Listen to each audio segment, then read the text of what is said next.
Welcome to episode 104 of the Nero Show. In today's episode, a very interesting review of the TREK Madone. We've got big toe overlap. It's heavier than we thought. It's actually really uncomfortable. What's going on with it? Why does everyone froth Italian bikes? We pick out a few brands that actually are worth the wait. We have a wrap-up of the Bike Path the Gravel World Championships. I'm hyped for it. I thought it was great. We chat through the racing, the course, and some of the tech that was there. And Cam Nicholls is testing a rim brake bike versus a disc brake bike. What will the results be? Stay tuned to find out. All right, let's get into it. Deafening silence, Jesse Coyle. Mm-hmm. That is what I think that was maybe my message to you at some point during the week. What is the story with TREK Madone reviews, both in literature and online? In the literature? In literature? Wow. Is that what we call a mega bike magazine test? We've got libraries, yes. Literature. In the literature. In the literature. And then all of a sudden, YouTube came to my rescue. Yep. And the boys. Trey and the lads over at the bike station, who are in the US. I should probably have worked out which state in the US they are in. Mm-hmm. They're looking, I'm going to say they're East Coast based. There you go, basing that on nothing. But the boys did a good solid YouTubers, racers review of the TREK Madone. And what I want to do is go through some of the points that they brought up. Also talk a little bit about some of the stuff that we've seen, reference the mega test a little bit. But just where are we in some general? Other stuff. There's some stuff they brought up in this review. I've never heard of someone discussing a review. It's quite amazing. This toe overlap thing got me quite interested. Toegate. Toegate as it has now been known. Okay, so basically the boys have been doing a review on the TREK Madone. He's been riding it for, I think he said 3 months. He's been doing some racing on it. It starts off with, the positives. And he's come off the previous TREK Madone too, and he's ridden an SL8 Trey. I looked back at some of his other videos. So he's not a punter. He's ridden a few of these top-end bikes, and this is the latest one he's on. As far as like the positives from his review, he did mention that the handlebars, one of the features of these integrated handlebars that we've talked about in the past is often that it's very difficult to get different size configurations. He was inferring that it was in fact pretty good accessibility when it came to this setup. So that was certainly a tick in the Madone's favour. But can we talk? Should we just go straight into these? Let me quickly run through some of the other pros before we go to the next. He liked the speed of the bike. I watched one of his other videos where he compared it to the Cervelo S5, and it was all the tests that he did on the climbing segments and the flat segments were all about the same within a few seconds. So he did actually the same test compared to, that was versus an SL8 versus the old Madone. No, the only one I saw was, this new Madone versus the Cervelo S5. So he was quite happy with the speed. He also said it was quite stiff and responsive when getting ridden. And he liked the wheels, the Bontrager RSL wheels. And he liked the aero bottles, and not really the bottle, but he did like the cages that the aero bottles fit into, which you can use a round bottle with. Thought they were a pretty neat setup. And that was tyre clearance. He was discussing tyre clearance of, I think he was mentioning he could get 38s on there at one point, and he was describing it as potentially like an all-road bike. Yeah, that's nuts. A 38 on a road bike. That is kind of the all-road 3T Strata style all-road bikes, or the Ribble one we were talking about a couple of weeks ago. Fitting up to a 38 is, for those that want that, is very good. Weight, so the weight of the bike, which he gives right at the end, which was a little over 16 pounds with pedals, which was about, I kind of averaged it at about 7.3-ish kilos. That's for a pretty high-end, a very high-end build running SRAM Red. So without pedals, if you go 7.1, an SL8 in that spec is going to be probably 6.8. It's going to be about 300 grams heavier for a package. So that's... I don't want to get into the comparisons yet. Okay. Because we'll We'll end up there. Yeah. The weight's kind of okay. It's okay, but it's not okay given how they set this bike out. TREK, that is. But anyway, we'll get down to that. Now, what's the stumbling blocks here? Because it was quite a funny review. I didn't see this coming. I really didn't see this coming. So the majority of the issue, of all the issues that the boys have had, essentially around sizing and geometry. Now, the first one is just general sizing issues when it came to him actually fitting on the bike, to the point where that he ended up having to run a slightly larger bike than he was used to to somehow get the bar drop that he was wanting. Now, you may remember back to one of the big issues, or one of the big talking points when this first came out, was this is the whole TREK reducing SKUs, so we're reducing model numbers. So basically they've morphed 52s into 54s and 58s into 56s, and claiming, I think they're referring to it as T-shirt sizing. But ultimately, really weird things like he has no more saddle to drop on his seat post. Yes. He can't cut it any lower than it is to fit on the bike. He said he's got maybe 1 single millimeter he could possibly go lower, and then it's bottoming out because it hits the ISO speed, the decoupler thing, so that the seat post can only go down so much. 100%, yeah. I see all these issues, and my initial reaction is I don't give a shit. Like, whatever, I can work out the sizing. I will spend time and I will get the sizing right. I'm not just going to impulse purchase this. Mm-hmm. But then we descend into Toegate, and this is where it gets confusing for me. Do you want to pick this up? So he shows his shoes. He's got these white Bontrager shoes. He goes, anytime I like turning a corner in a crit or getting out of the saddle, going up a climb and turning a corner, I can't turn because as soon as I twist my steering wheel, the handlebars, the front tire rubs my foot. And he's got these huge black scuffs on each foot. And it's not like it's just clipping the edge of the toe. It's a good 3 or 4 centimeters back from the front of his shoe. And remember, this is on a bike that is larger than he is used to riding. Hence, he has no more saddle he can cut off.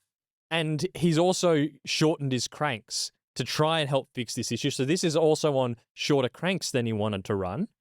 And so maybe we can see some put the clip in from his video of how much that's overlap. And it's never something I've only experienced on my gravel bike when I sometimes commute to where we record the show, and going up one of the bridges, there's one of those tight pedestrian sort of commuter staircase or like ramp things. You got to do tight 180 bends, and sometimes on the gravel bike, I'll get the toe overlap.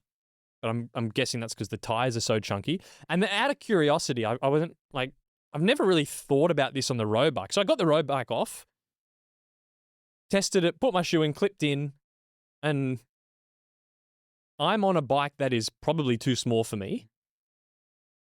And I was clearing my shoe. I could not get the front tire to touch my shoe with the crank in any position.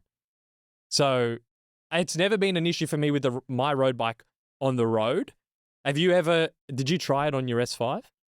Yeah, I have clearance on it.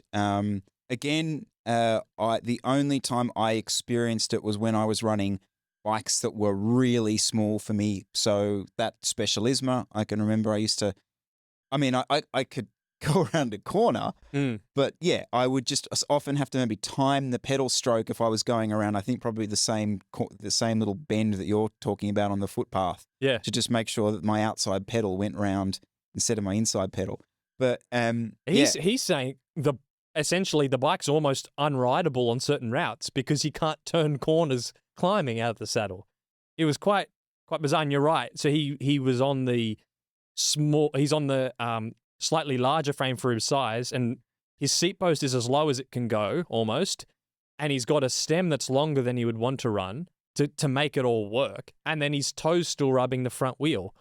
I had a look at some geometry charts. Unfortunately, I couldn't find anything on there that would hint at why this is causing an issue. So that the measurement on Geometry Geeks that would point this issue at is the front center, which is the measurement from the bottom bracket to the dropout on the bottom of the fork. I could find that measurement for the SL8, but to compare it, but for the TREK Madone, I couldn't find that on their geometry chart. So there's not really anything specifically I could find in the geometry chart that would have pointed me that would have been an issue. The question I have though is, because his toe overlap is so much, it's so easily, that front tire is so easily hitting his shoe, that you think, is this an issue for a large chunk of people riding this bike? I wish I knew this. It's not that common in Australia yet. I haven't seen that many of them. There wasn't many people I could ask if they're running into this issue. If anyone that's listening has one, let us know in the comments. Is this something that is common? And because I'd be interested to know because I can see the wheelbase measurement on Geometry Geeks, but that's from the rear dropout to the front dropout. And so, I mean, that was kind of similar to the SL8, but maybe it's got a longer distance from the bottom bracket to the rear dropout, and then actually from the bottom bracket to the front dropout is actually a little shorter. So maybe it's some tweak they've done there which is causing it. But yeah, based on how much overlap he has, you'd have to think there'd be others having this issue. He did add a comment that he felt the bike was quite harsh. Yeah, I was very surprised by that. Which, so I have ridden this bike briefly. Yes. Very briefly. In a configuration that, let's just say, wasn't exactly optimized for my fit. Oh, I don't like, you've taken it for a proper ride. Yes. It's not like you've ridden it around a car park. No. I took it for like a 2 or 3 hour ride. Okay. Yeah. And that backs up what my thoughts were as well. It was quite now I was not running that tubeless. So maybe I kind of felt like my initial thing was, maybe some of this is just the tubeless dampening that I'm sort of used to. But my first impression of getting on that bike was, and it was just up in Nakuna Bay. I was like, there's a lot more road buzz here than I'm used to. And so it was interesting to hear that backed up by him. He was also very confident that this was less comfortable than the previous generation Madone, which kind of goes against what anyone would think, that the chunkier aero bike from a previous generation is more comfortable than the slimmed down later generation. Kind of generally in our brains, we think thicker tubes, deeper tubes, less comfortable. Clearly, not just on his review, based on quite a other things that have come out of the woodworks now. There's a lot of people saying that they, did prefer the previous Madone.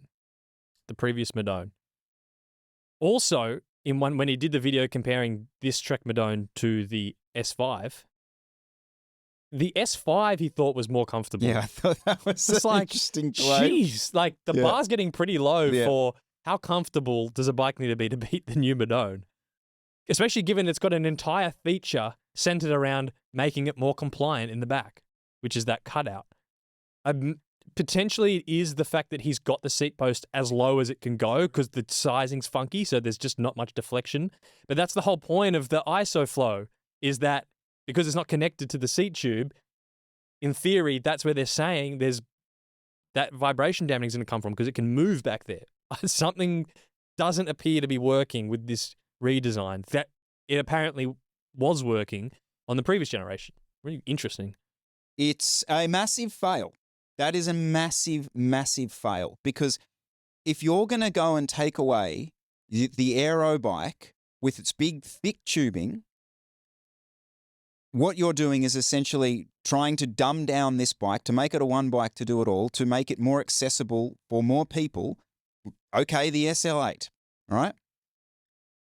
But if the results of that is not only that you've taken away the sick-looking aero bike, but you've actually made the bike even harsher to ride, that's a massive fail. Yeah. Like, there's no other way to describe this. Can we just kind of wrap up the new Madone then? Because it's popped up in a few conversations in the last few months, but it's actually, from what we initially set out, it's actually failing in not really the ways that we thought, which is kind of interesting. So let's go. Weight. Not compelling. When the bar is the SL8. Yep. Yep. Sure. And actually, when the bar is their older Monda, which they say it's lighter than, it's not. I don't see it. Aerodynamics. Like, you could probably give it a pass aerodynamically. In that mega test, when you put a rider on it, it wasn't out of the margin of error compared to any of the other bikes. I'd agree. It's probably overachieved my expectations just having looked at the frame. Mm-hmm. Yes. Geometry. Fail. The spec.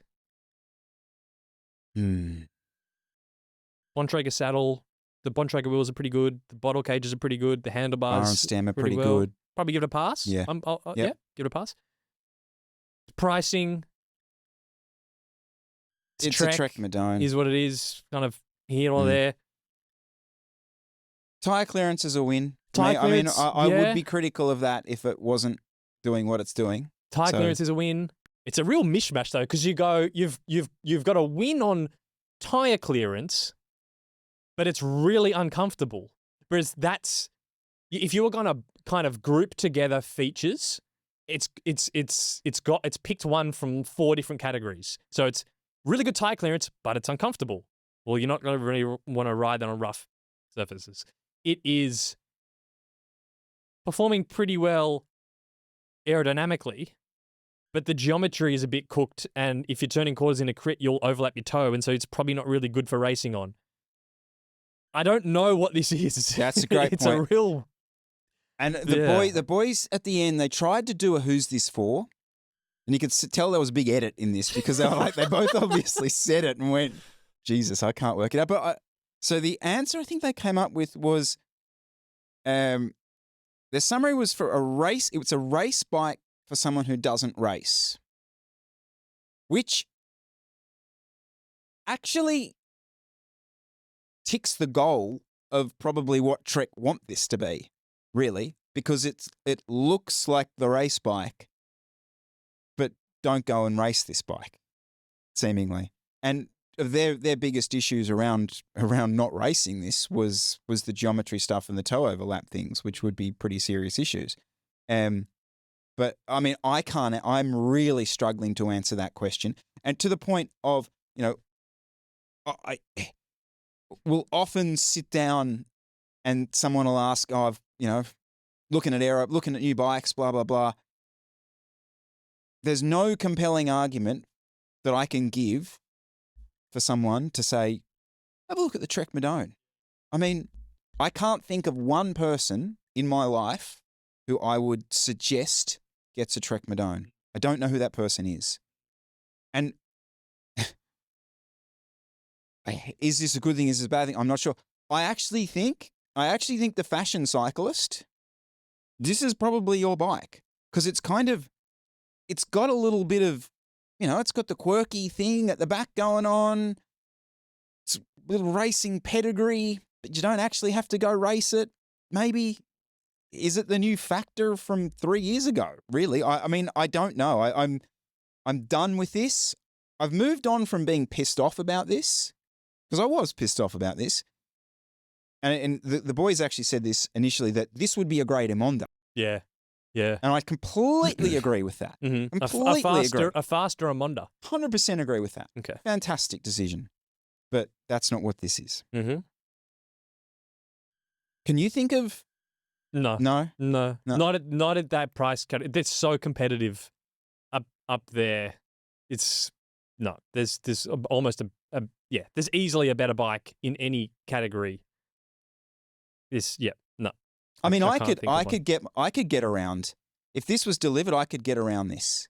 Even the looks of it, I quite, me, I kind of like the, something slightly, I bloody ejaculated all over that friggin' Seeker Spear because it's got that little bloody, what's it called? The air eye or the wind eye. The wind eye. Yeah. I love that stuff. Yep. So I could definitely get around this, but it's too heavy, not fast enough, and it rides like a dog. I'm sorry, but it's leaning towards a dog of a bike at this point. It's woofing its way well into 2025. Yeah. But good. I love that. Was a great review. Just good detail, and it's all this stuff. It was basically the perfect opposition to the Nero Show. Whereas everything you can't get from a spec sheet read, and which they went over in about 25 seconds at the start of it, was, it's a bit faster, and this is the weight, blah, blah, blah. Now, here's every weird, intricate detail you're not going to know unless you've actually ridden the damn thing. So, great video. I loved it. I must admit, I was interested by some of the comments, or really positive commentary about it. Guys, thanks so much for the honest review. Really appreciate an honest review. Finally, someone's doing an honest review, blah, blah, blah, blah, blah. Inferring that there was lots of people trying to flog the Madone. We're not going into a lot of detail. I don't see that. I did a search for the TREK Madone, and there's not many, like, quote-unquote shill reviews out there of the TREK Madone. Maybe I'm missing it. It's not in my bubble, but if it's, I mean, yeah, there's spec read No, but reviews. they're never like a not glowing review from someone that's gets to go to the press release and get the pre-release bike is never. You have to really try hard to feel like it's negative. Oh, I see. It might not be positive, but it'll be kind of like a really toned down, dull. I don't really like it, but your takeaway would be that it's just okay. Like they never really come across as negative. Even though if you went and spent $15,000 on it, and it, you couldn't turn a corner uphill and get your fit right, and it was uncomfortable and beating you up, you would be kind of angry that it wasn't very good. But the negative reviews are never that negative because they haven't spent $15,000 to get it. They have gotten flown into wherever the hell in Spain it was to go and do the thing. So you always have to wait for these types. I mean, at least that's the vibe I got from the Dave Arthur, the Ben Delaney's. They weren't lying, but they were just kind of feature. But they're not reviews anyway. No, those videos. That's they're what just I mean. That's showpiece. That's my point. Is I just review that. I just see that as a spec read anyway. Yeah, doesn't right. really. I mean, there are quite a few like just random punters out there who have talked about this bike. I found one. Where is he? James the Bike Guy. Got 72,000 subscribers. Literally never heard of this guy. Which is like, he walks around the bike, and it's essentially a bit of a spec read type thing. I mean, I can see how someone might view that as shilling type thing, but there's no insight. There's no actual, just this thing rides like a dream. Whereas the only time I've seen that discussed when it comes to this bike has not been necessarily positive. Though I totally agree. I think we need an affiliate program with the Bike Station boys. They're literally testing the bikes we talk about the way that we want them tested, and that we don't have the resources to do. So I think that'd be. They've done TREK Madone versus SL8. The previous TREK Madone versus SL8. Walkaway winner was the previous TREK Madone. They thought the previous TREK Madone was more comfortable than the SL8, which was surprising. S5 versus the new Madone. There's a whole rabbit warren of reviews in there. They're good, but don't start getting stuff. It doesn't work when you start getting stuff to review.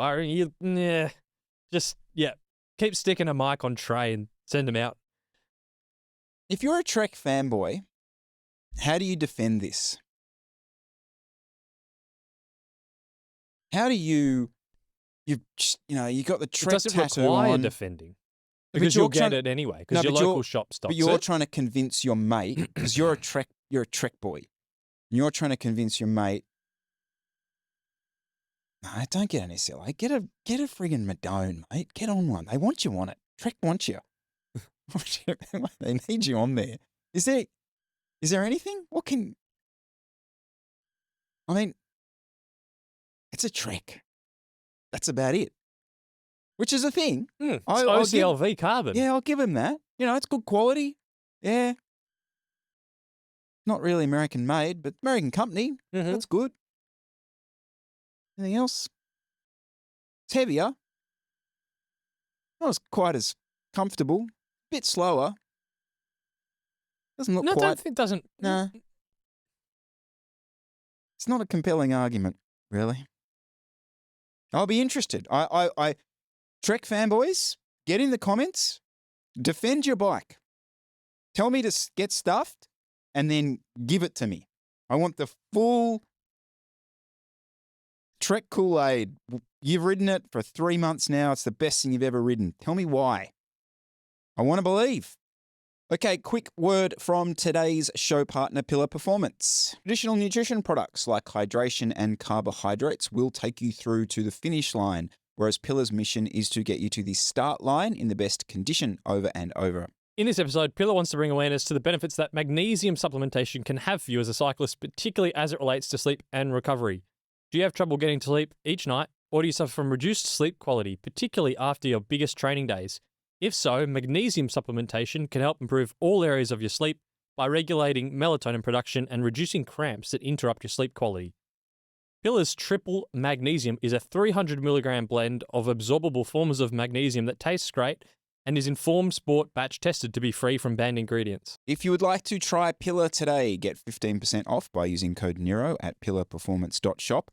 Or for North American listeners and viewers, head to thefeed.com/pillar and enter code NERO for 15% off. And a big thank you to Pillar Performance for supporting today's episode.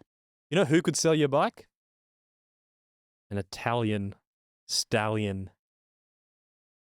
I've always loved this rider that, look, you can take your Factor. You can take your Treks. Look, they're all, they're close enough to each other, but nothing really compares to an Italian-made, Italian-owned and operated Bianchi / Colnago. Bellissima. It's just a different. You're basically doing a different sport. You wouldn't know. Like you there's haven't carbon and then there's Italian carbon. All right. Beautiful. Hey, Chris and Jesse. You guys were talking about the Bianchi frother who rides Bianchi and Campy. That's me. So if I'm to get a new bike that isn't a Bianchi, what should I get? I still want the Italian bike culture stuff. I'm obsessed. So I would have bought a Bianchi. But the new bikes don't do it for me, and they are impossible to get. There's a lot of what I'd say is delusion. Not from this. If you just you love your Italian brands, sure, but in what I was just kind of mocking is like there's people that literally think a Bianchi Ultra is in a total other realm than a Cervelo S5. It's not even the same. Like you're not even close. Just the ride quality. I was chatting to someone on one of the bunch rides. Sorry to interrupt, and the conversation just went like that, and it was. He was talking about Bianchi, and he was on an XR4, and it's not you, Martin. And he was saying, look, he's super frustrated. He's been really frustrated with Bianchi. It's been taking so long to get these things, and he's just going through this litany of issues. And then there's this like pause, but then he says, but they've been making bikes for long enough. They really know what you're doing. And so it's still there. This guy was like ranting to me about the state of this company and how frustrating it was to deal with them. But it didn't matter because, mate, they know what they're doing. So the delusion, ladies. I don't think they have quite realized that their frames are coming out of some factory in Xiamen or some town in China somewhere. The defense that this guy was giving me was Bianchi are moving their manufacturing to Italy. They haven't done that yet, I might point out. All their current models still come out of random Chinese factory. But the fact that they're going to move it to Italy just brings that back. Jesse, brings it back. I think there's well, you've ridden a bunch of Italian bikes, so we can get you. Can I give you what I think? Yeah. And then you come and shoot me down. We'll give us the truth because you've ridden them. But you haven't, so you wouldn't. I've ridden. I did 2 years on an XR4. Mainstream. I mean, it did ride well. It did have that countervail. It was quite a smooth ride, so I will give it that. Like the XR4 rim brake was a great frame, undoubtedly. But I don't think the Italian race bike, Ultra, Specialisma, Dogma, I don't think that's in a different class based on with any sane person that I've asked compared to any other Western bike. Like, what's the review of the Madone? oh, it's like good weight and the aerodynamics is good, but it's really stiff. Like anyone that's ridden it, that's the review. It's just quite relative. It's quite stiff. Like it doesn't have this magic carpet ride, like Italian ride feel. In saying that, I think you probably can get that. Like a lot of the more classical bikes, the Colnago, the C68, so not the V4 RS, not the race bike, do have that ride feel, whether it's the geometry or what they're doing with the layup to get the ride feel right. There probably is something in the non-race bike Italian brand. I could go, yeah, I want my Saturday morning bike. I'm not racing. I'll get a C68 and it'll be really enjoyable to ride. I can get on board, but when you start going Dogma versus Factor Ostro Vam and thinking that the Dogma's got this X Factor special layout when it's coming out of some same place in China, I think that's delusion. I think a really good example of that is a brand like Basso. So Basso have I think a four bike range of road bikes now. And so their flagship race bike, or sort of aero race bike, is the Diamante SV. Okay, drop seat stays, slight bit of aero tubing in the rear seat stay area, kind of a funky fork setup. I'm going to go out on a limb and say not that aero and kind of not doing anything very well, basically. Do we know where it's made? Because if it's made in China, like it's pretty well known that the factory that has one of the best quality control and also allows the build process to be more intensive is the factory that builds the specialized frames, because they produce so many frames that they're pushing the factories to be more intensive with the layup. Pretty sure I'm grabbing that fact from Joe when we talked about it. He's kind of said the specialized factory are Basso claimed to be designed to compete, to have fun, to last. Handmade by Basso in Italy. Okay. Now we're on to something. Good. So is that the key for you? Like if you're getting your Italian, if you're going to get an Italian brand, mm-hmm. It's got to be made in Italy. Absolutely. Okay. That's a great. I mean, yep. I think that's a pretty damn good. If you're trying to claim special sauce carbon something, then I think it needs to come out of Italy. I agree. It needs to be laid up by an Italian in Italy. Yep. Maybe not by an Italian, by a Romanian or a Polish guy in Italy. Yes. I completely agree. I mean, that changes my opinion of this bike straight away. Because you're probably instantly you're going more time to build each frame. You're probably also going. It's the factory is just down the road from where they're doing the engineering, so closer hands-on, eyes on the QA process. Now, are you getting massive wind tunnel testing and advanced CDA? Probably not, but I would argue that's not really why you are going this route in the first place. Mm-hmm. So, okay, we've got Basso. Basso for me would therefore be on the list. I've losing my mind here. So the person was sort of asking, well, what should they get if they're Italian? They're obsessed with Italy. Okay.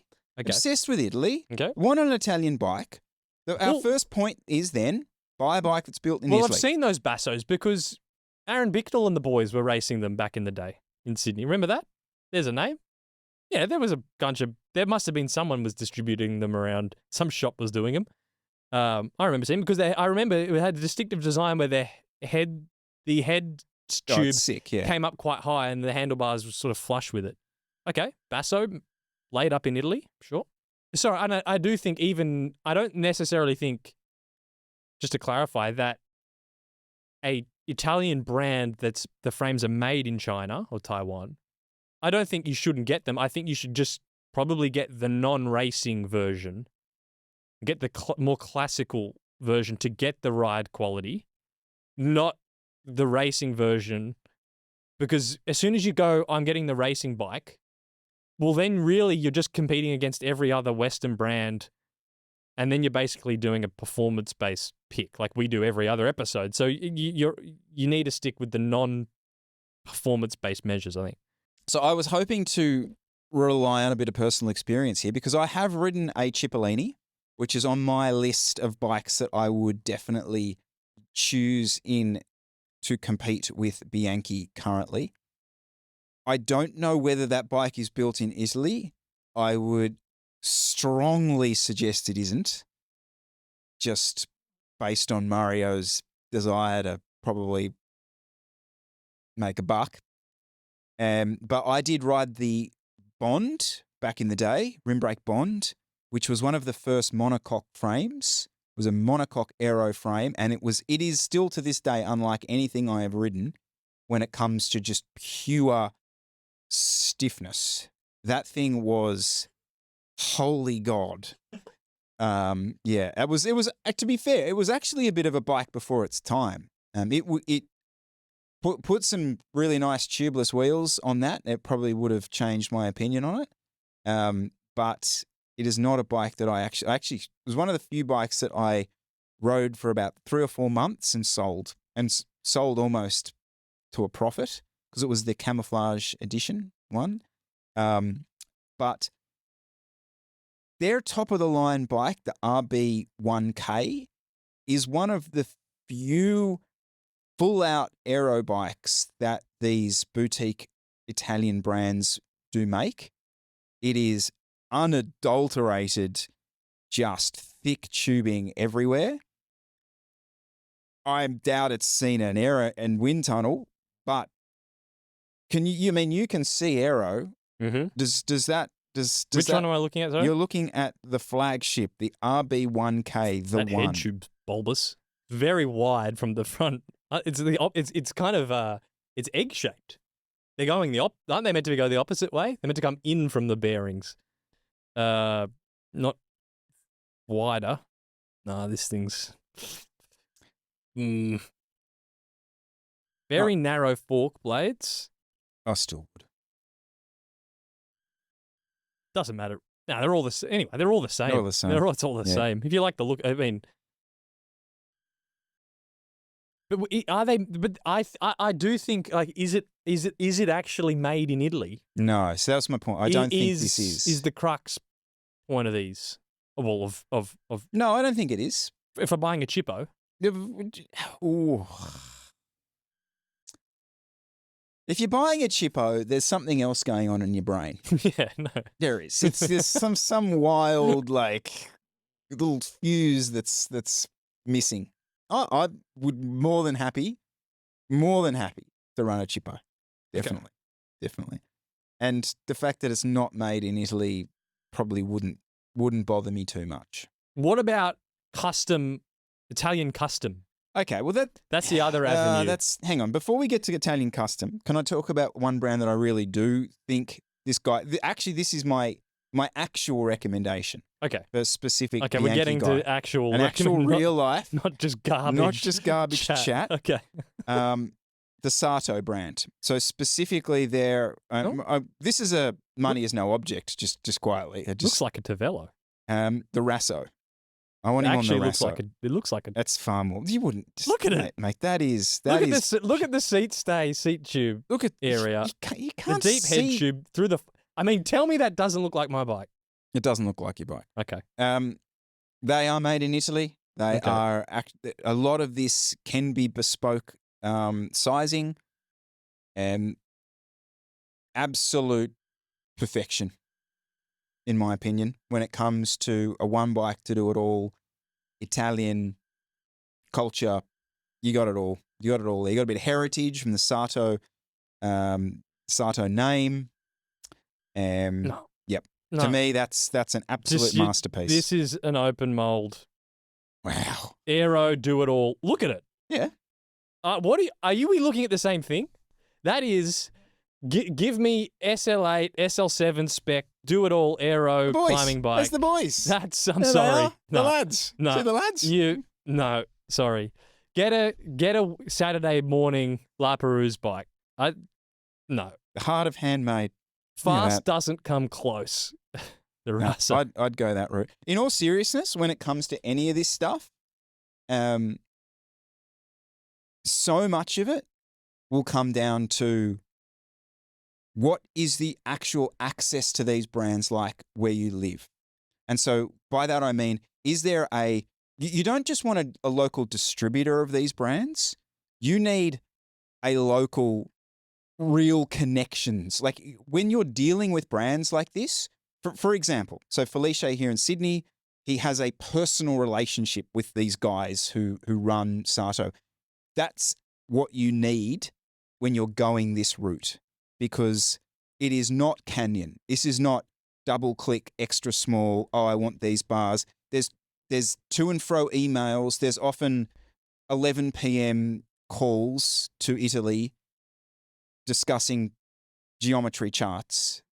This is a process. And so if you're going to do this process, you need to handpick the person in your city. They need to probably live pretty close to you because you're going to be going to and from their place quite often to get all this sorted.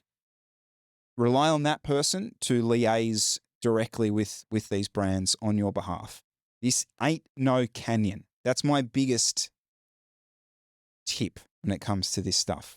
Because you're going to want to talk about the custom side of this, I assume.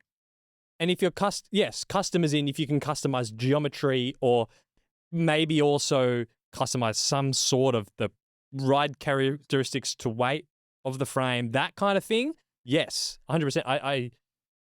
I think if you're doing that, awesome. Or if you're just getting as I've already said a few times now, a bike that is focused on the feel, the quality. I can see it.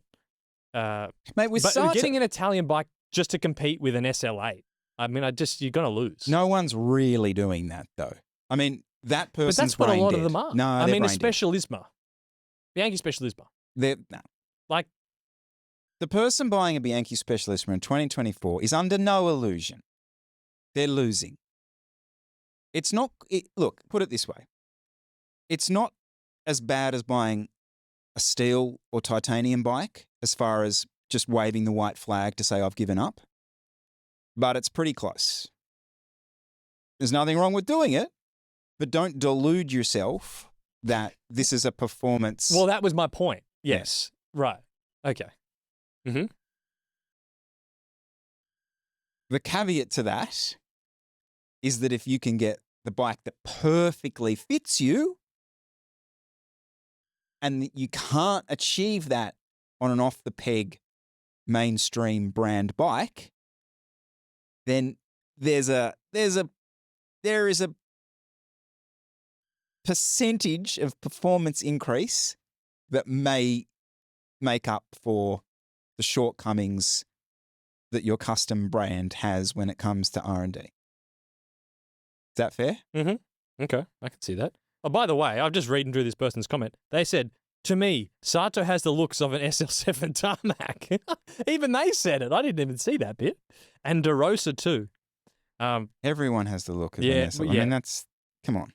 And so like, if that's kind of what I mean. If you're going to buy that, well, if they can customize the geometry, maybe, you know, what we talked about, we were like, maybe steepen up the seat tube angle a bit, bring the headship up a little bit, if that suits you. Maybe go and do that sort of thing. Well, so Sato, you don't have to run from 4 centimeters of spaces. Sato they have the Sato experience. Oh. So a lot of these custom brands do that, where you can fly you over? Well, I know someone who did. Oh. Who went over and did the whole jig, and they build it up for you. And that's why I said lean on a local person who's potentially a family member of this. So like Felice would do this. He would put them on the jig, and the jig was the Sato jig, and they then moved that over and that's what he did for Legend as well. And then, so he had all the right angles and measurements that they then could build the frame off. If you're going to do this, you have to go that route. Yeah. 100%. No, I'm aboard. I think that's where you're getting value, if it's customized in some degree. Yep. Sato is my leader when it comes to this full experience. I don't know the first thing about Sato, so I'll take your word for it. I mean, to me, if you're going to do this, that's what you do. You don't get a Colnago C6. Every friggin' mammal in his floating down to La Perouse has got a C68. It's because they just ride well, Chris. It's just it's the ride quality. Where are Sato? Italy. Supposedly, we didn't mention last week that Tadej rode 100k on a dog of a bike, and we just brushed over that fact. Or on his slow V4 RS. He did. Yeah. Said he would have won by more. Any other See, Italian? that's how easy it is for Colnago. Get bought out by some Saudi prince, pay the fastest rider in the world to win, and everyone thinks your bike's fast. That's literally absolute money for jam. That's actually, that's quite a, yeah. I know people, they're just, I'm hoping that it's just like funny. Oh, do people actually, do people actually think it's a fast bike because Tadej Pogacar won on it?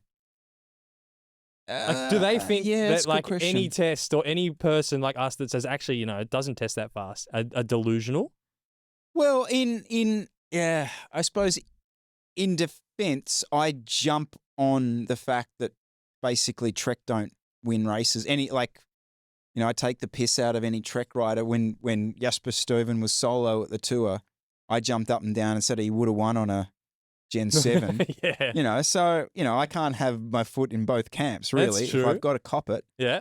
But just to come back to Trek, but did you see the world champs, the under-23s world champs? I've forgotten his name, the German fella who won. Mm-hmm. Trek have done a world champs jersey, world champs Gen 7 Madone for him for the rest of the year. Potentially the best looking world champs bike I've ever seen. As in the previous generation. Isn't that Gen 7? Yeah. Yeah. Because he won on a Gen 7 because he's on the development team. I didn't know they even still made them. Oh, they have two. Yeah. Oh, sick. It's sick. Oh, nice. All right, let us know your thoughts. Italian bikes, overrated, hype? Or worst, mate, you got to ride one. Well, the big one. Winning bikes. Canyon Grail must be the fastest bike in the gravel peloton then. No, the Cervelo Aspero is. Oh, yeah.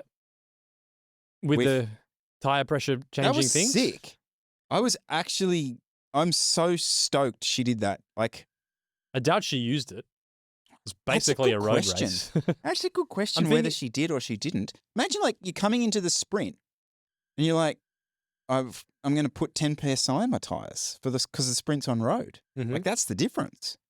Mm-hmm. I don't know. No one's asked her that, actually, whether she actually used it during the race. GC, I was watching the GC, but I think they said it sucks 4 watts while it's pumping. But I think I remember, God, I hate doing this where I'm going to say something and I don't know if I'm remembering correctly, that it takes maybe a minute to actually inflate. It's not like press it and boof, you get the air. So you'd have to preempt the terrain changes so that it's like inflated or deflated to the pressure before you get there. I don't know, it takes a bit of, when you're in the box and your brain's fried, I don't know, it's a lot of mental energy. You probably have to recon the course and you'd have to have that stem notes of press button now. I don't think it'd be that big a deal. That's just like, I know the climb's coming up.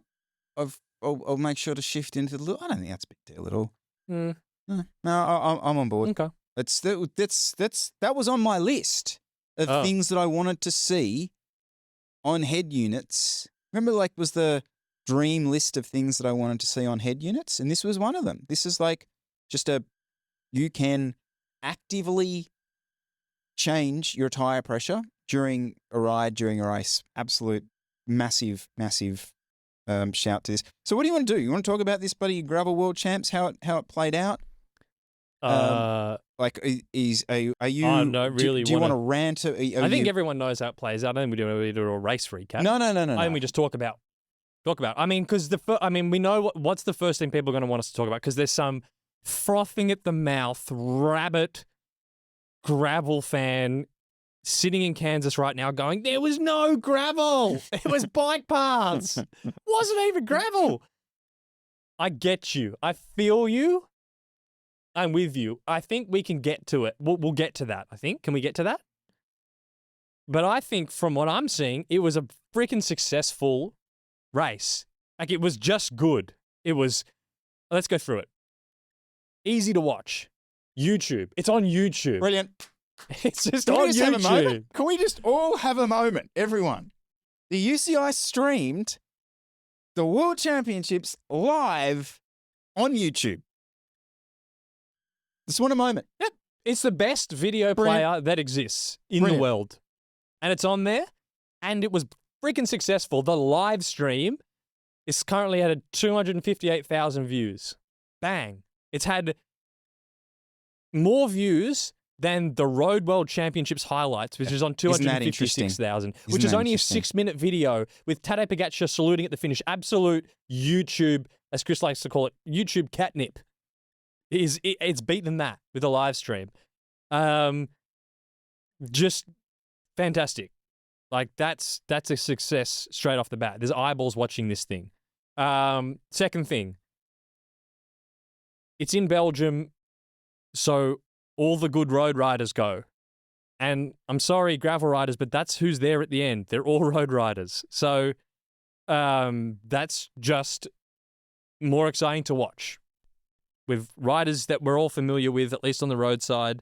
All their racing, all the big names, Van der Poel, Stuyven, Mohoric, brilliant. The course was also twisting and turning through all random kinds of garbage constantly, which I also thought was really entertaining to watch because they're going through a farm paddock and then it's a track beside a football field, past a train station, through a village. It's just better to watch than some gravel road through the middle of nowhere in the US with nothing really to look at. Like, it's just visually more entertaining. And can I pick up on this? Because some of the people might have seen on Instagram, we asked everyone who rode the age group variations to send in their kind of recap of the whole experience. Because I was really interested to hear what, essentially, if I went and did this, what my experience would have been. And it was interesting. A lot of the people came back and said that the track was actually way more technical than the TV viewers realized. And I got that comment a lot from people. Like the tight turns, the gravel woods were a lot looser than was coming across. The short uphills, cobblestones, mud sections, it was like every 5 or 6 minutes, the terrain completely changed. And that was one of the biggest challenges, as opposed to just, I'm on a Kansas road pointing this direction for the next 7 hours. So, yeah, that almost backs up what you said about it being quite a visually interesting race. So, Chris, you've done more actual gravel races, so maybe you can try and sort of be the counterpoint to me almost. But even though there was almost no gravel at the Gravel World Championships, it was basically a classics race. As someone who isn't really invested in gravel, I thought this was actually quite amazing. Like, really, really good to watch. And so I just wanted to put that out there because it's probably, in the gravel communities, this is probably a laughing stock because it's not really a gravel race. But for what this is trying to do, I think overall it's a success because in 2026, this is going to be a proper gravel race because it's going to be in Australia, over in WA, and that's a proper climbing gravel course. But are you going to have 12 World Tour riders in the front of the pack? No, they're not flying down to Australia to do that. and so it's just not going to be as entertaining. It's not going to be as good.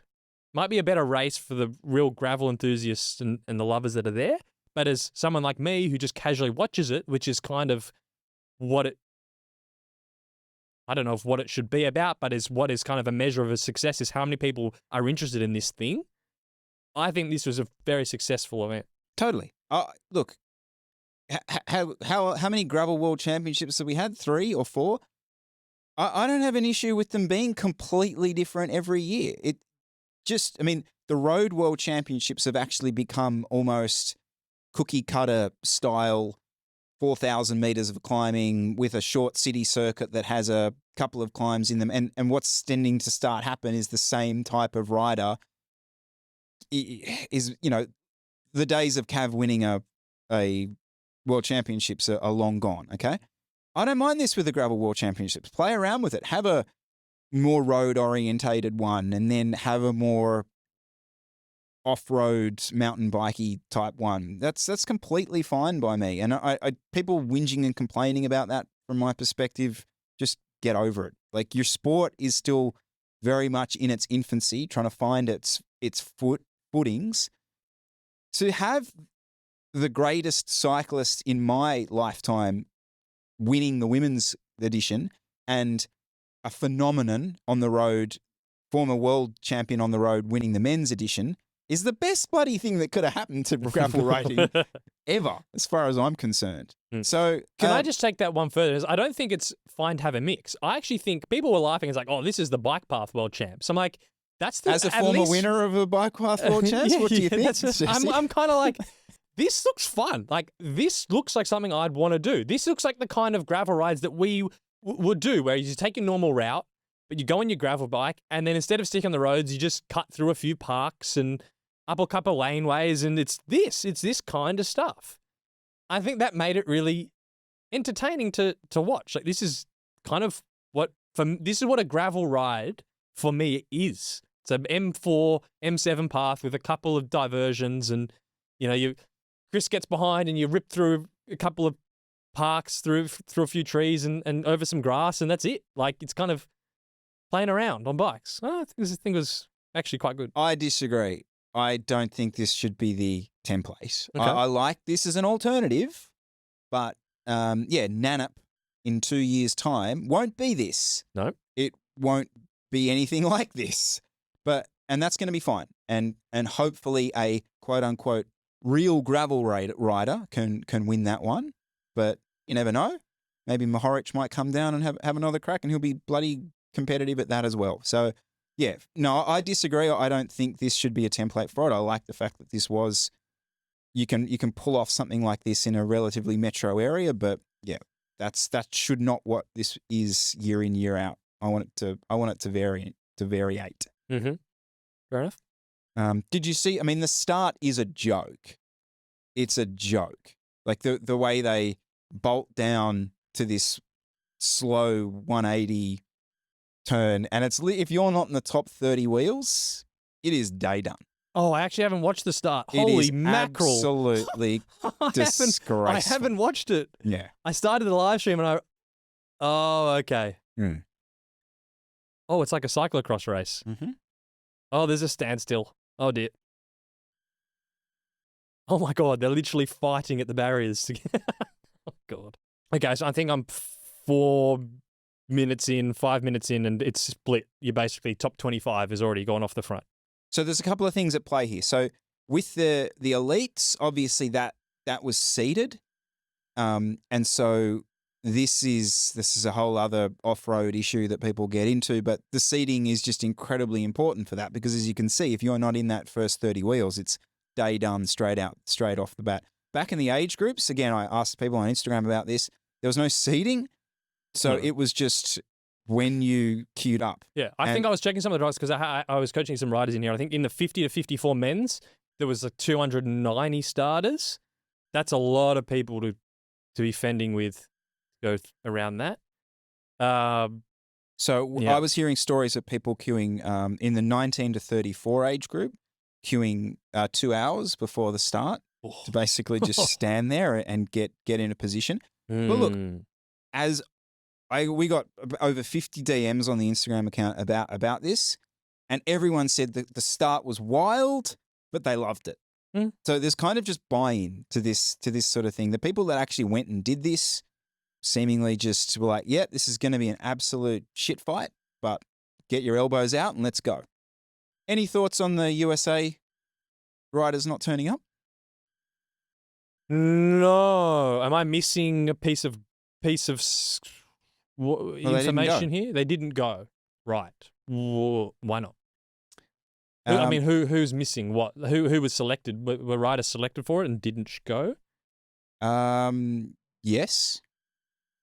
Basically because the USA Cycling, from what I understand, weren't funding enough of their trip. That sounds weird.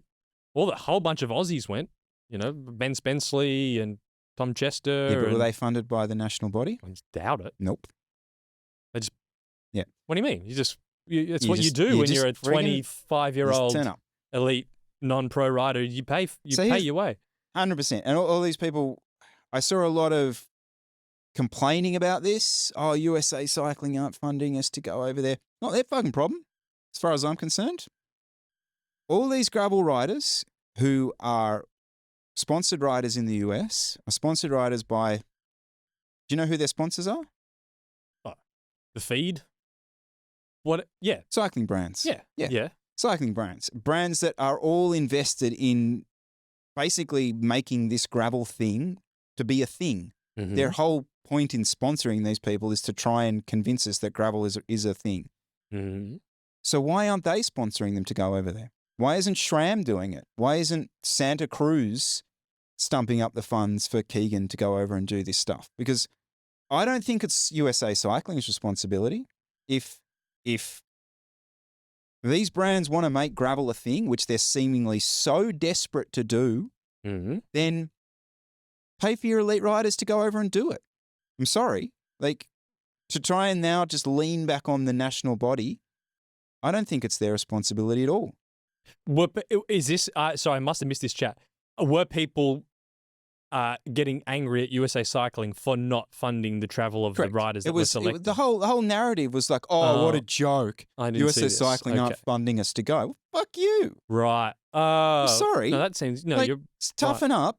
Where are your big name multi-million-dollar brands sending you to these things? If they want this sport to be a thing, it's financially their responsibility to do this. And it's also their prerogative if they decide it's not in their for their benefit to send a rider to Belgium to race this thing against World Tour riders from the road, which should be fine. But then I wouldn't go and then go cry about it to USA Cycling for not paying. That's a business decision for them to say, no, we don't actually really care if you go or not. We're not going to fund that. We're going to fund the Lifetime Grand Prix.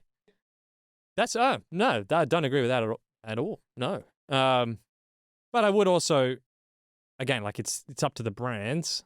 You know, and the reality is like that, you know, Van der Poel's there because Canyon will be and probably part of his team contract and the way, and all those World Tour riders who have World Tour contracts. Obviously, logistically, it's a much smaller issue for them, just probably a drive down the road to do it.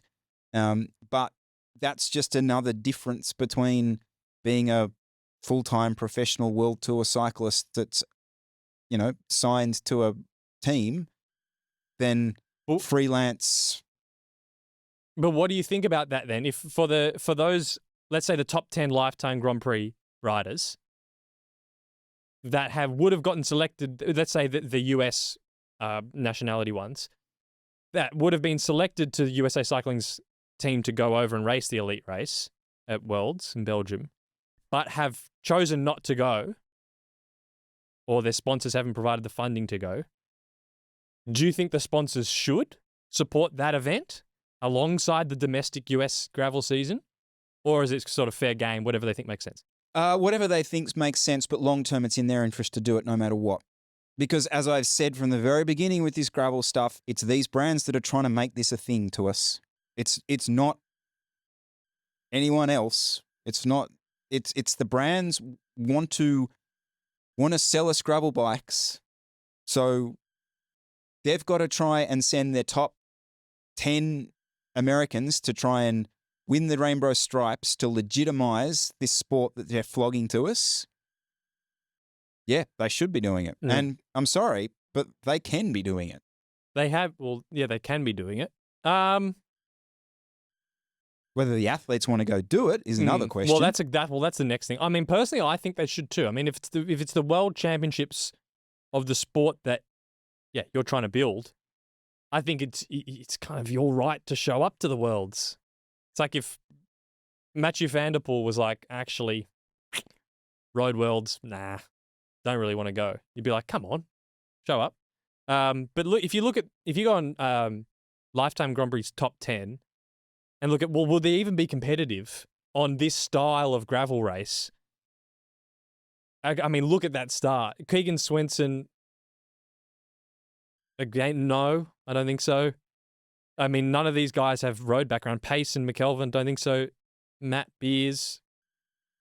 I don't think he's American. Yeah, Lockie Morton's not American.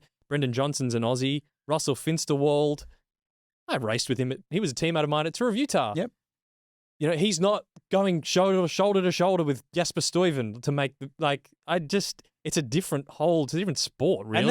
And that's totally fine. Which might be fair there's to a say. reason Cav didn't ride this year's, or Jasper Phillipson didn't ride this year's World Road Championships because the parkour didn't fit him. And that's fine. If they want to come out and say, look, the parkour is not going to suit me over there, I'm targeting 2026 in Nannup, WA, 100%, no problems. But don't cry to your governing body and say, oh, you're the reason you're not sending to us.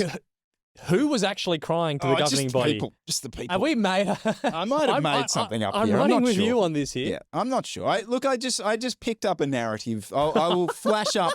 I don't know the names of people. This is very. There was no issue. Maybe everyone was actually quite happy. This not is to very go. right wing of us. We've just stirred up a whole storm on nothing.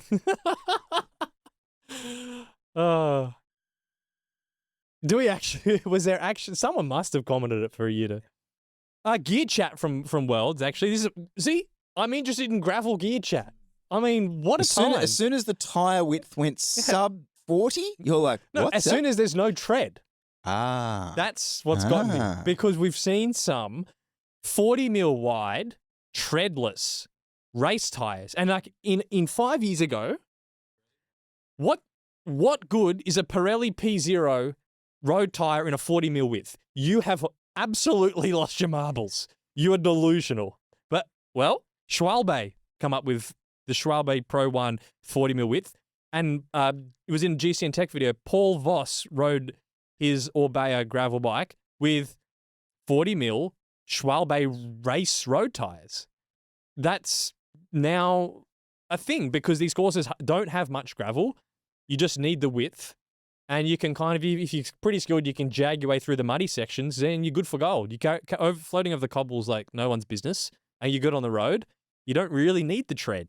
So that's an interesting, almost entirely new sector, is a 40 mil wide road tyre. It's created a whole different product segment. Oh, that's cool. Was anyone running, of the top guy, because most of them were still running the gravel bikes.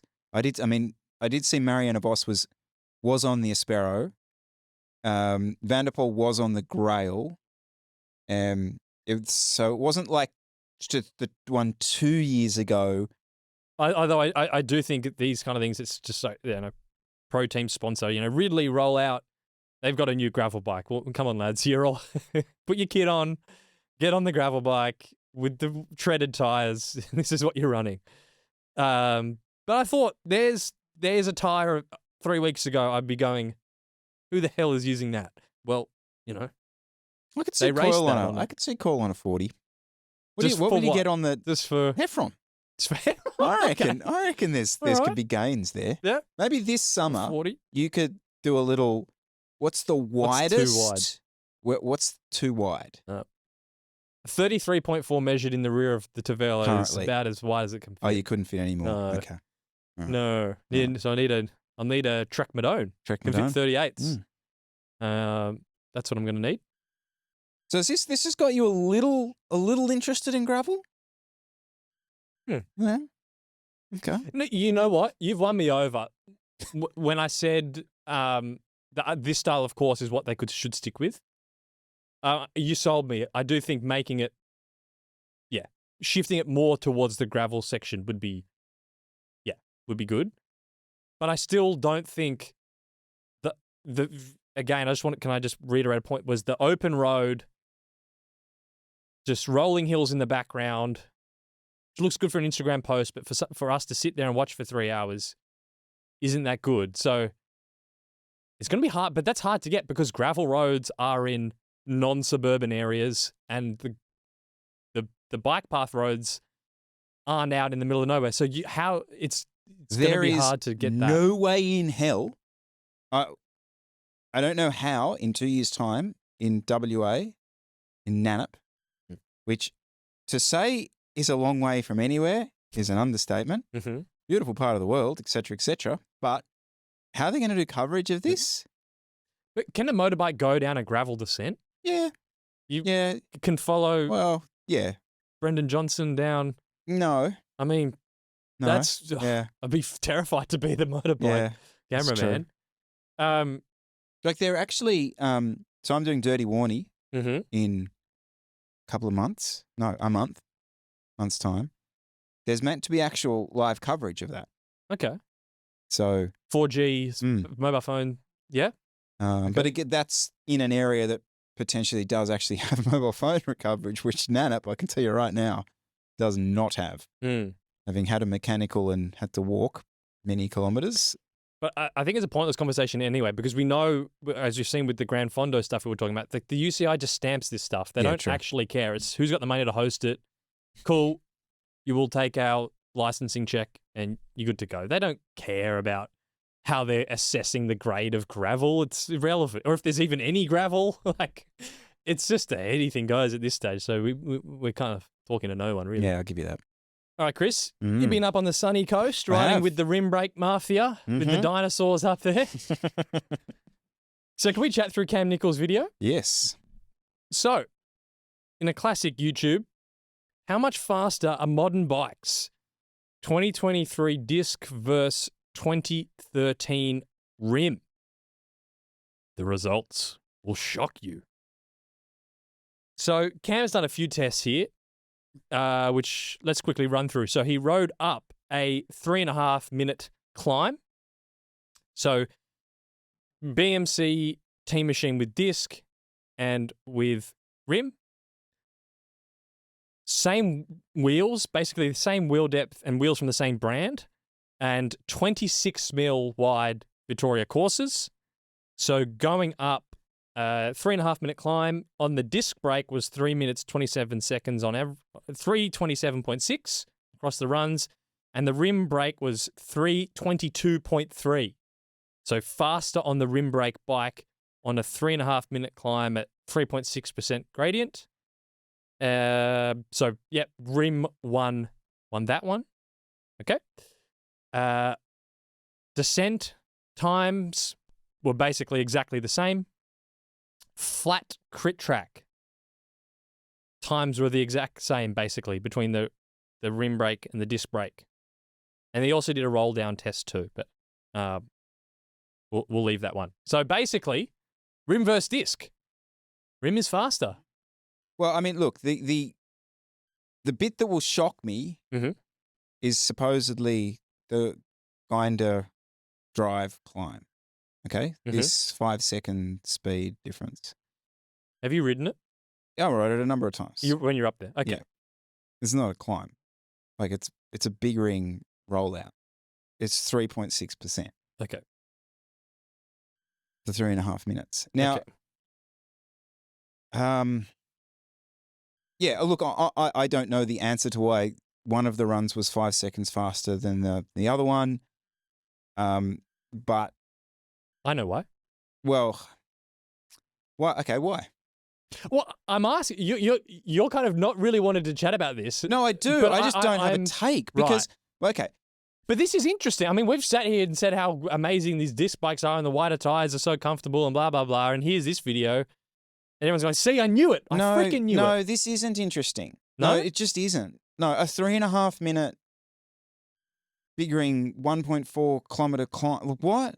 I mean, you can. Yeah, but you're saying that because you know. So like, I'm trying to get it out for you because there's people that don't know these details. This is an absolute nothing burger. Okay. I mean, an absolute nothing burger.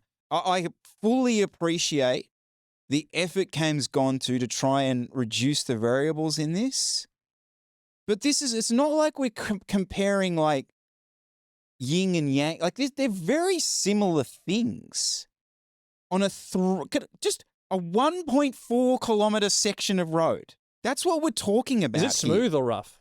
It's smooth, but it's covered in, when I rode it, it was covered all the time in heaps of overhanging leaves and just like tree litter, basically, because it's fully enclosed. Oh, okay. And like this, you can see you're doing 26, 25 kilometers an hour up this climb. It's you could do this climb on 30 bikes and they will all be within very, very small margins. I like the premise of what's going on here, but for me, and I had this chat with Cam while I was there, is I don't think this is a relevant test. If we're doing rim versus disc in 2024, you've got to do disc properly. You've got to do the disc full Kool-Aid spec.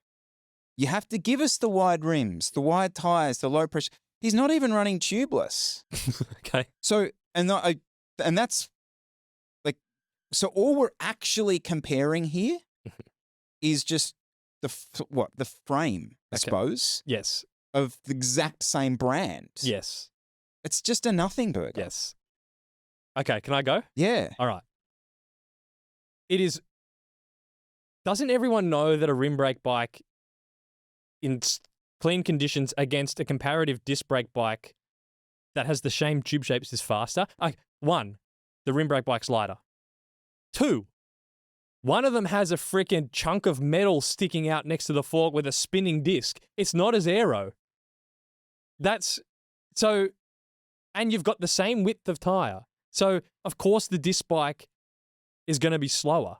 It's less aero and it's heavier, right? So, this is almost the perfect test for a rim brake bike. Let's put it in short segments. Let's put on the same width tire so comfort's not a factor, and just speed test them. Yeah, that bike just up a climb on a smooth surface is very quick. Now, and the rim brake bike was also just as fast as this one because it wasn't an aero shape. It was the team machine. It's not an aero bike. It's maybe slightly more aero tube shaped than the rim brake bike, but that's barely only going to get up from the negative drag that the disc caliper and the rotor is adding. So, I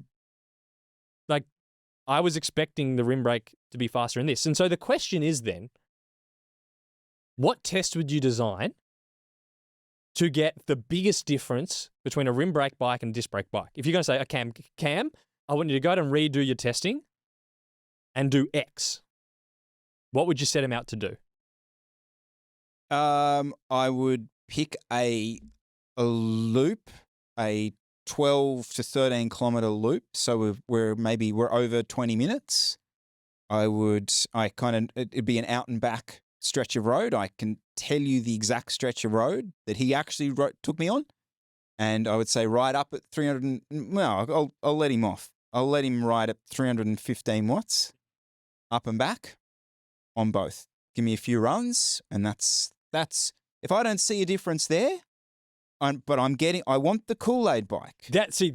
Yes. I was going to say, you have to run. These wheels, they're irrelevant as far as I'm concerned for the disc brake option. Okay? Well, I think the frame's arguably irrelevant. I mean, that's just a generic sort of just, what is it? It's basically it's basically a TCR with discs on it. It's not really. No, it's got drop seat stays. Not that bad. Yeah, but so did the rim brake one. True.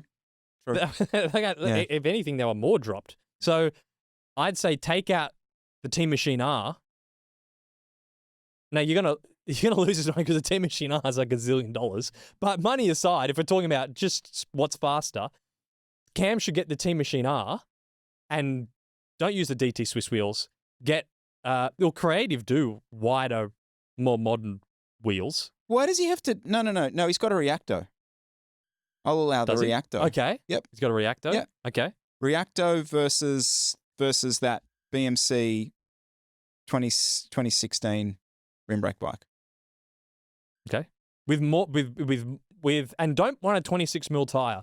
Put a 32 on there on a 24 internal rim or wider. And you also have to add in comfort to your rating system. And that will, though, because this test that I'm designed for him is basically an out and back stretch of road, which is real sort of good, solid chip and seal. Yeah. So it's that kind of thing. I was doing some 20-minute efforts on it, and you would get like into the 13th, 14th, and it's relatively flat, like false flatty type stuff. So you don't get the easy, I'm going up a climb, slow benefits. You've got to stay engaged with the pedal the whole way through, and that's where I find you really get the benefit of the increased comfort, because 13, 14 minutes in, you're sort of still trying to hang on to that power. It's much easier to do when you're kind of gliding a little bit over that chip and seal. So I think this test is going to actually draw that out. I think we have to lose I mean, I know that there's going to be more variables with wind. I understand that, but we've got to lose this 3-4 minute climb.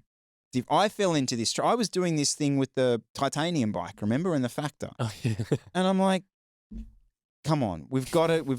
Once you and he's putting power out here. You know, that's good power. Yeah. So once you sort of getting up into those sort of power numbers, you're not going to see big differences. I'm passionate here because this was me.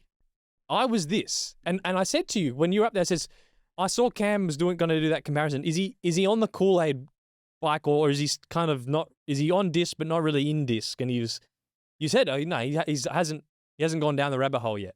I think you need to if you're gonna do this. Now, comments on the video, top comment, Durian Rider.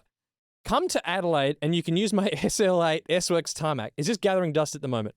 I prefer my SL2 by far. Lighter, stiffer, stronger, quicker, better to service and fit. A lot of the people were just laughing at Cam's Durian Rider impersonation. Brilliant. No, but let me finish this comment. SL8, so this is Durian Rider. SL8 S-Works tarmac is the best bike in disc land. Okay. But still about 15 seconds slower up Norton Summit than a $700 SL2 off Facebook. Same watts. You know, I probably would, I'd probably say, I've ridden Norton Summit. It's dead smooth. And a lighter bike, if you're just going to run 25 mil tires, GP5, actually, he likes the GP4000 still. If you're going to run 25 mil GP4000s up Norton Summit on both bikes, yeah, how is a heavier, less aero bike going to be faster? Are we stuck? Why are we stuck in him? Why are we stuck in this? But the problem is it's getting more niche. Now it's not this bike's faster. It's, well, up this one climb. What if you did a whole ride and Norton Summit was just 2% of the total ride you did? So yeah, Norton Summit was 17 minutes, but you did a 3-hour ride. But that's why almost still annoys me, this argument. If you just prefer the rim brakes because they're lighter and they're easier to service and live with, then just accept that. Why do we need to argue about what's faster? Or, yeah, you're doing hill climb time trials and so you still run your rim brake. Okay. Why can't we just stick with that? Yeah. But I guess essentially, to be fair, that's what Cam's test was. He didn't say it was this is translating to real world, you're riding. It was basically, these are the segments I tested on, here's what was faster. It's more, I think Cam probably should have done a better test of an entire ride or an entire race. No, I disagree. No? No, I disagree. So I think Cam, who knows his audience absolutely brilliantly, is answering the question that his audience have. And I rode with a lot of these people. No, but it's not answering it. Because just shut up. All right? Okay? Because what they want to know is when it comes down to the 2 or 3 selection points on their group ride, which is this little, I rode these roads, these little 3-4 minute bergs, can they still do it on their rim brake bike? And Cam's answered the question. Yes, you can. You can still do it on your rim brake bike. At this point, the disc brake person isn't riding away from you because of your rim brake bike. And that's fine. I mean, I didn't need that question answered. You probably didn't need that question answered. But he's answered the question for heaps of followers and people that are that way inclined. And most of the people in the comments, 55-year-old cyclist or a ride, doesn't need the power of the brakes, likes the simplicity of the rim brakes, but I've never had an issue with the hydraulic. Basically likes both bikes, and he's kind of interested that the results were pretty similar. I don't think this was a pitchfork, we will never get rid of our rim brakes narrative to this. I kind of thought this was more, here's some very specific results with some pretty unsurprising results for me. So, yeah, I don't personally, I found the videos just really funny because of the friggin' Durian Rider guy in it. What I would like to see though, because having said all that, I still think he tests. He's way more patient than anyone when it comes to these sort of things. And it's just him. There's no team of people following him around doing these tests. Just like, oh, I'm going to go do that today and puts the bikes in the car, drives to the spots, does all the runs. Like, fuck me, films the whole thing. I want to see him do our tests, but I want to see him do it on a full Kool-Aid rim brake, disc brake spec. That's where I'm going to have to go with you on it. Like, the video was called "How Much Faster Are Modern Bikes?" But your test is how much faster is a modern bike in this, like, 1% of a whole ride slither of a thing, without really factoring into account anything else. So I can't tell us if he's purposefully done that, because if you were going to design a test for a rim brake bike to do well, it would be this. Or if this is kind of, well, here's what I thought I could control, so this is what I've done. And why didn't he run wider tires on the disc bike? He admits that. He admits that he's a dinosaur with the tires. And I think he even said that when he came on the show with us. He's like, he's just got a buttload of 26 mil Victoria tires and no one's sent him tires since. So fair enough. Just going to keep using them.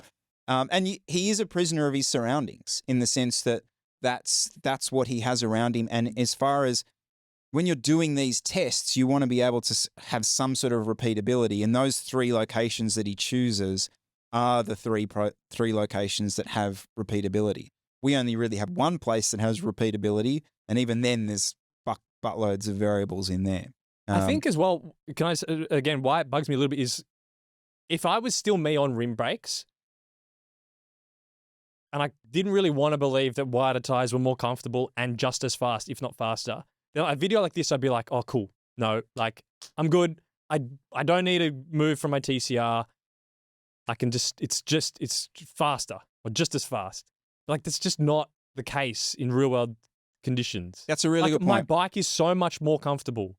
That's a really good point. And this is just almost confirmation bias to hold me back. That's a really good point. I should have, you're dead right with that. And this almost needs a disclaimer that says, oh, but by the way, disc brakes are much better anyway. Because that's actually what even Cam knows this and says this. We did a bunch ride, and it does rain in Noosa, I might add. I can confirm it rains. And we did 2 bunch rides in the rain. And on both occasions, we got to the end, and they're like, Jesus, descending on the rim brakes in the wet was a bloody shit scary. Death? It was shit. And like everyone's like, oh yeah, rim brakes and everyone laughs. But it's like, well, yeah, that's so it. I totally agree with you. And I'd sort of lost that foresight or that vision that there are still genuinely people out there going, yeah, you know what? I'm going to hang on to them for this performance reason. Yeah, it's because it is done. All right, let us know down below, guys. What did you think? What would you like to see Cam test next? I've noticed I'm back on Strava as we discussed last week. Yep. Where are you on the guys and girls that have like pseudonym names for themselves? Mm-hmm. Like Too Cool for School. Like, I'm not going to use Chris Miller. Mm-hmm. Like I was riding with someone during the week called, where is it? Larry MF Lactate. I'll be riding with. Do you know who that is? Yeah. Oh. Well, sorry, maybe that was on a Strava. It must have been on a segment. Must have been on a He's segment. Racing overseas at the moment. Must have been on a segment. Maybe in Japan somewhere. Oh, right, okay. Yeah, there you go. So there's some clues. So here's my question. Have you... That's how much time I spend on Strava. You can just throw out someone's Strava pseudonym and I know who they are. There you go. Challenge down below, people. Put your random Strava pseudonym names and see if Jesse can name them. They have to be in Australia. Disclaimer. Oh, I don't know. Maybe you can still pull them out. But so that's my question. Like, the person who's doing that, are they just a weapon? Because I was like, yeah, I think in general they are. They've got like a lot of confidence and it's potentially justified. Morton had a pseudonym. He was a pseudonym one too. Okay. Yeah. I'm not talking about just fake names because they don't want to be identified. I'm talking about like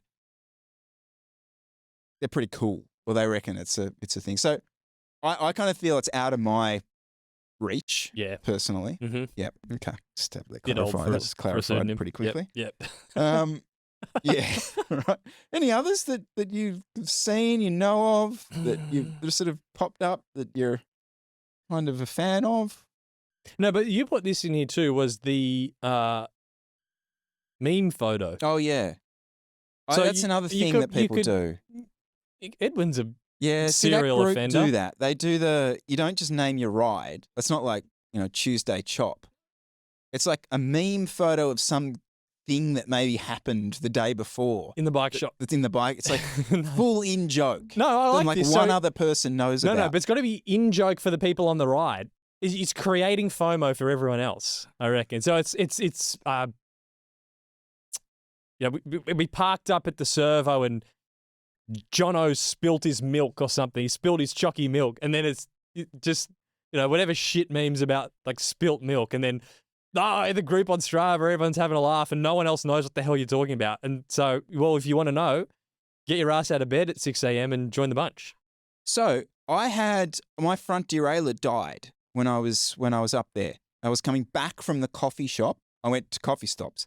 Went to the coffee shop. My front derailleur died, and there was 5 or 6 of us around at the time. And derailleurs. So that would be maybe my incident. And instead of like a funny, just like derailleur died on the thing, that's where I could have gone the potential sort of meme option. Something you could have gone like was front derailleur? Front derailleur. Yeah. So some reference to running one by.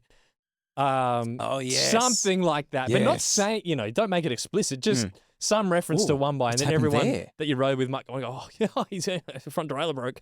You'd know if you were there. So that's, you can get around that, Chris, I reckon. Yep. So it's all about, the mindset is, it's about creating FOMO for the people who weren't there. I think so. Okay. That's my assessment of the situation. That's good. I'm happy to roll with that. All right. Because I'm back in on Strava. Not that you're giving me anything recently, but I'm enjoying. I think people have Quick Edit has given people a little creative boost. Okay. In general. Good. Quick shout to Australia Post to have lost my front derailleur, which is somewhere between here and the Sunshine Coast. Oh, might not be getting that back. Well, I'm having to run Ultegra slop. I know. It's just what am I even doing at the moment? I wouldn't put that here, Jesse. Don't worry. That wouldn't be on show for public display. Yeah. All right. I reckon that's potentially us done this week. What do you reckon? Probably us. Good to be back. Yeah, it's nice to be back. It didn't stop recording halfway through. Technological success. We may or may not have been having quite a few technical issues in the last few weeks. So very good. Oh, it's so much better doing this in person. I hate those online ones. Oh, God. Oh, I do. I much prefer them. You don't have to come in. Yeah, but the chat's better. Chat is better. It's much more enjoyable in here. Much better. Yes. Great. All right. Until next week, Jessica. This is where you say bye-bye. Bye-bye. See you later. Chat to you next week.